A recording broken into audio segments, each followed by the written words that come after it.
পরিকল্পিত বনায়ন করি, সবুজ বাংলাদেশ গড়ি।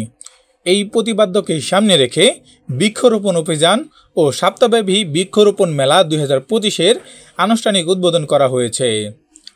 21শে আগস্ট বুধবার সকালে সাতক্ষীরা শহীদ আব্দুর রাজ্জাক পার্কে জেলা প্রশাসক ও সামাজিক বন বিভাগ সাতক্ষীরার আয়োজনে সামাজিক বন বিভাগ সাতক্ষীরার সহকারী বন সংরক্ষক প্রিয়ঙ্কা হালদারের সভাপতিত্বে প্রধান অতিথি হিসেবে ফিতা কেটে এবং বেলুন ফেস্টুন উড়িয়ে সপ্তাহব্যাপী বৃক্ষরোপণ ও বৃক্ষমেলার আনুষ্ঠানিক উদ্বোধন করেন অতিরিক্ত জেলা প্রশাসক বিষ্ণুপদ পাল।